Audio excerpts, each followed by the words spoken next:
Very affordable. We were like, wait, did inflation hit here yet? It definitely did help, or it did hit, didn't help. Helped in that case, not in this case. Amazon has also noticed inflation, apparently. They're adding a 5% fuel and inflation surcharge.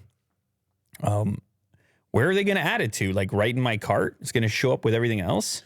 Yeah, apparently our prices are going to go up. That's no good. No. Well, I mean, I guess inflation's inflation. I don't think anybody really likes it. Shout out Shavam. Amazon said Wednesday that for the first time in company history, it will charge sellers a 5% fuel and inflation surcharge. It's going to charge the sellers. So whether you see it on your bottom line or not, as a buyer, is going to depend on whether the seller passes it through to you. Yeah.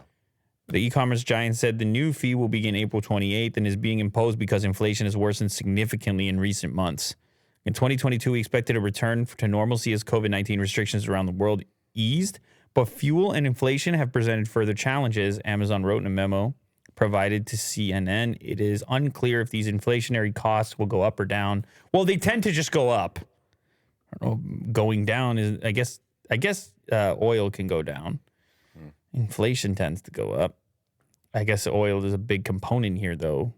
Fuel costs for a company like Amazon are pretty major.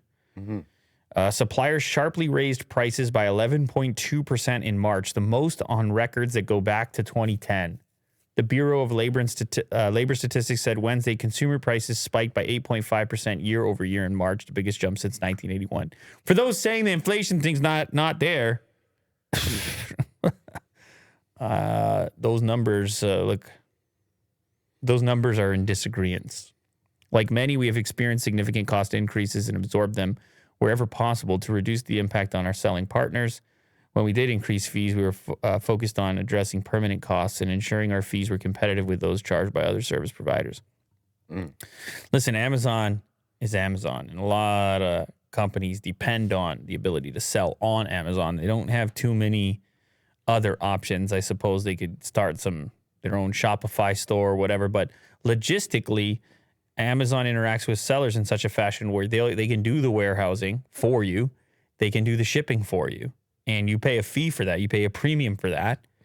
But it gives you a lot more flexibility as far as risk is involved and the size of your operation and other factors. So anyway, prepare to pay 5% more. And for buyers, prepare to see more expensive price tags. Shout out TW.